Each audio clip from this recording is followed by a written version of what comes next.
Hey everyone, welcome back to Freesat Spares. We're going to go through a different device today about how to change your hard drive in a Manhattan T4-R. So this is the recordable Freeview box from Manhattan. I've already had this one apart just to make it a little bit easier. Of course I have. But it's really simple. If you want to change the hard drive in these, we sell little kits on our website to get them open. But you can do it with some basic tools if you've got some DIY stuff at home. So flipping the box upside down, as you can see, I've already had this one open. There are little rubber feet in each corner. They are glued down. Peel those off and you'll see a little screw hole in every corner. Really simple.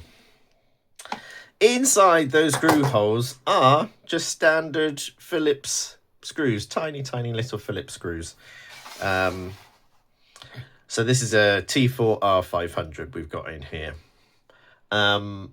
We don't do a huge amount of repairs on these because they're pretty reliable, but people might want to buy the 500 gig and upgrade to a 2 terabyte drive. So I thought I'd show you. So you just unscrew the 4 screws. Just like that. Sorry about the odd camera angle, but my bracket seems to be broken, so it's twisted itself somehow. Okay, and then in the kit we sell, you will get you'll get a mini screwdriver and a podger. These boxes, interestingly, they use tiny little clips along the edge. They're not separate. They're built into the frame of the box. And you've basically got to run your clip and pick up as we go round. But there are pinch points where it's holding stronger than others. So you just run it around, and then pop. Once you've got it, you can put quite a lot of force on these lids, but not, don't want to be boisterous about it. We don't want to snap the lid. So as you may see, let's flip this upside down and look. See, there's these little clips all the way along, and that's what's holding the box on. So they're the pinch points that you've got to really get in and dig your little podger in. Really simple inside this box. Wi-Fi card, infrared LED display, main board, so that's the main business going on there, and a hard drive. Now it's got a hard drive caddy to fit a full-size 3.5 drive, but these later revisions have just a standard 2.5 sort of smaller drive. So they've done quite a good job of thinking about changing drives and making it flexible as possible. In theory, this box could be half the size. This drive could be over on top of here. But it's a nice little size, and the rubber feet gives it a really good, it doesn't slide around or anything, or the weight of the cables don't pull on it when it's plugged in.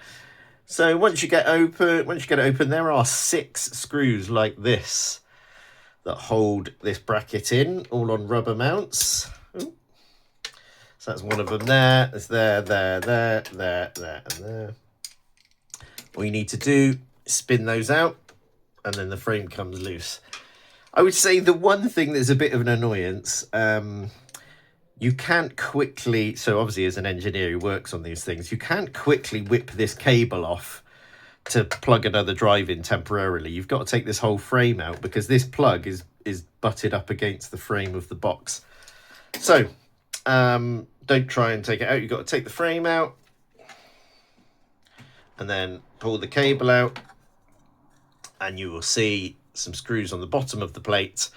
You take these out if you've got the 2.5 drive. If you've got the older 3.5 drive, then obviously it will be attached in a different way. It'll be attached side on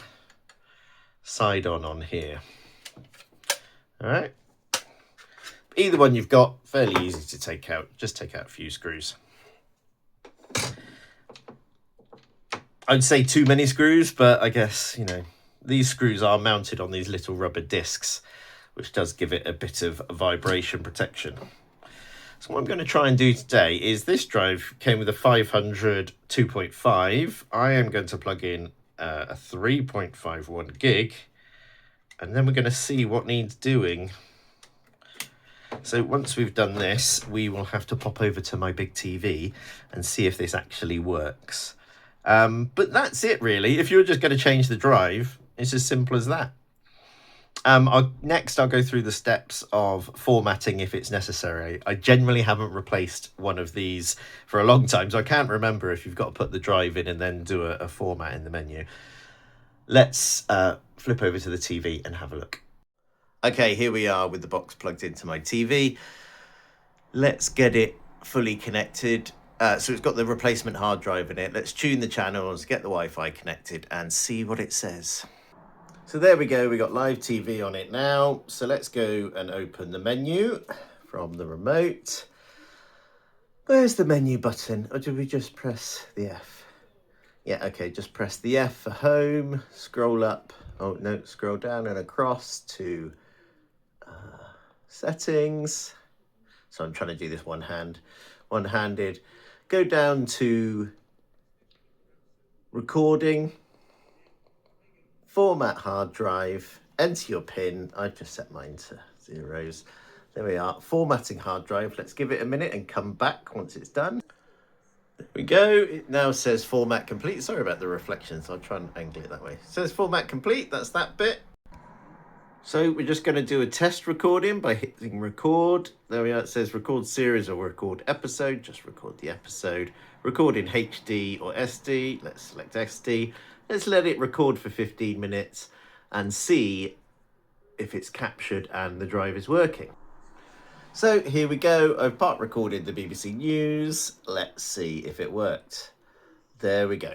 A replacement hard drive, all working and doing things as expected, even though the hard drive is a different hard drive than what's originally installed. If you need to repair your Manhattan T4-R and you need compatible parts and tools, then Freesat Spares is the place to go. Thanks very much for watching. Hopefully I've been nice and quick with this. Come back again in a week or so where I'll post another video.